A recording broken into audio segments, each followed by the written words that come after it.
বুঝতে পারছি তোর যে অনেক কষা হয়ে গেছে, তার সাথে সাথে তোর ড্রেসিং সেন্সও ছোট হয়ে গেছে, তাতে কোনো সন্দেহ নাই। আর এসব টিকটকারদের নোংরামি দেখে আমরা এদের একটা সুন্দর নাম দিয়েছি চুতমারানি। আরে এরা কারা? এরা হচ্ছে তারা যারা কাপড় চোপড় খুলে টাকা ইনকাম করে অনলাইনে এসে বডি শো করে। আমার মতো কে তোমার এত ভালোবাসি, এই মনের ঘরে এসো। তোরে আজকে মনের ঘরে না জমের ঘরে নিয়ে যাবো। তো গাইস আজকে হবে নাকি এক ধাপ গালি? তো গাইস ভিডিও শুরু করার আগে আমি একটা কথা বলে নিই, ভিডিও দেখে মানুষ জাজ করবেন। আমি শুধু গালি দিয়ে আপনাদেরকে বিনোদন দেওয়ার জন্য। আর সত্যি কথা না বললে হয়, এসব টিকটকার বস্তির চুতমারানিদের দেখলে আমার মুখ থেকে গালি ছাড়া আর কিছুই বাইর হয় না। বলেন কি? হরে বোন, এসব নোংরামি দেখলে আমার মনটা যেসব মাদার চোদ্দের পিছন দিয়ে আইকলাবাস ঢুকিয়ে দিয়ে। আপনাদের কি মন চায় সবাই একটু কমেন্ট বক্স করে জানাবেন। আমি বুঝতে পারছি তোমরা মনে মনে কি বলতেছো, এই ফুলটা যদি এখান থেকে সরানো হতো। প্যারি সমাজ গই।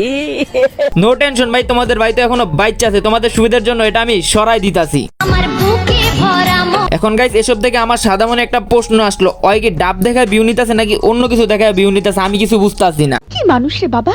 এদের ছিচি করে কোনো লাভ নেই, কারণ এরা টিকটক মার্কা বস্তি প্ল্যাটফর্মে ভিউ নেওয়ার জন্য কাপড় খুলতেও দ্বিধাবোধ করে না। তোমরা যারা আজকে তার এই অবস্থা দেখতেছো, এটা 2 দিনে হয় না, এটা করার জন্য তার অনেক স্ট্রাগল করতে হয়েছে। হয়তো তোমরা তার জীবনের গল্পটা জানো না বা জানতে চাইতেছো, যারা জানো না তাদেরকে আমি বুঝিয়ে দিতেছি। তাহলে শোনো, একদা সে ভাইরাল হওয়ার জন্য অনেক চেষ্টা করতেছিল, কিন্তু কোনোভাবেই সে ভাইরাল হতে পারছিল না। তারপর সে টিকটক নামক বস্তি কেনার সন্ধান পায়, সেখানে সে নোংরামি ভিডিও আর বডি শো করে ভিডিও করা শুরু করে। তারপর তার ভিডিওতে অনেক ভিউ, মিলিয়ন মিলিয়ন ভিউ আসা শুরু করে। ও আই সি। সে সময় সে মুজরা করে মানুষের সামনে আসে, যদিও তখন তার সবকিছু কম কম ছিল, বাট তার অতিরিক্ত পরিশ্রমে সেগুলো বড় হতে বেশি দিন সময় লাগে নাই। মানে আই মিন ফ্যান ফলোয়ার। এখন গাইস সে কিন্তু তোমাদের মতো উল্টাপাল্টা চিন্তা করে না, সে চিন্তা করে বডিকে প্রচুর ফিট রাখতে হবে, কারণ যার যেটাতে ইনকাম সেটা যদি ঠিক না থাকে তাহলে ইনকাম কিভাবে হবে? বুঝলে বুঝপাতা, না বুঝলে যেভাবে নিজেকে রিপ্রেজেন্ট করতেছ এমন করে চালিয়ে যা, মার্কেটে অনেকদিন নিজেকে ধরে রাখতে পারবি।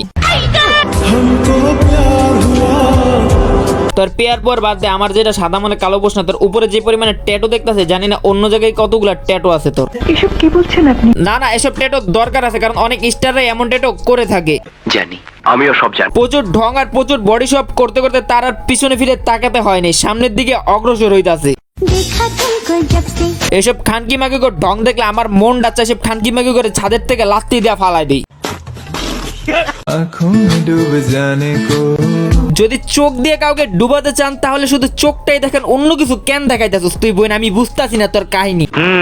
খোদা জানি তোমাকে আমার চেয়ে বেটার কাউকে দেয়, কিন্তু আফসোসটা জানি আমার জন্যই থাকে। তোর থেকে তোর প্রাক্তন সরতে পারছে, এই জন্য সে মনে মনে শুকরিয়া আদায় করতেছে। আর আফসোস তো তখন করছে যখন সে তোর সাথে রিলেশনশিপে জড়াইছিল।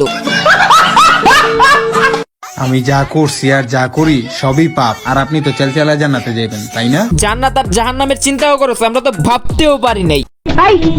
শরীরে পেট, পেটে নাবি, বানিয়ে দাও না তোমার বন্ধুদের ভাবি। করো টিকটক, দেখাও বডি, তুমি আসলে অনেক বড় একটা চুতমারানি। আপনি যদি আমারে ছাড়া বাঁচতে পারেন তাহলে আমিও মরবো না। শয়তান এত তাড়াতাড়ি মরে না, শয়তানের জীবন অনেক শক্ত হয়ে থাকে। খুশি হলাম তোমার কথা শুনে। যাই হোক গাইস, এসব চুতমারানিদের রোস্ট করে কোনো মজা পেতেছ না গাইস। তোমরা কমেন্ট করে জানো নেক্সট কারে রোস্ট করা যায়। তো গাইস আজকের ভিডিও এখানে শেষ, দেখা হচ্ছে নেক্সট কোনো ভিডিও। ততক্ষণ পর্যন্ত still the next step, take care, bye by.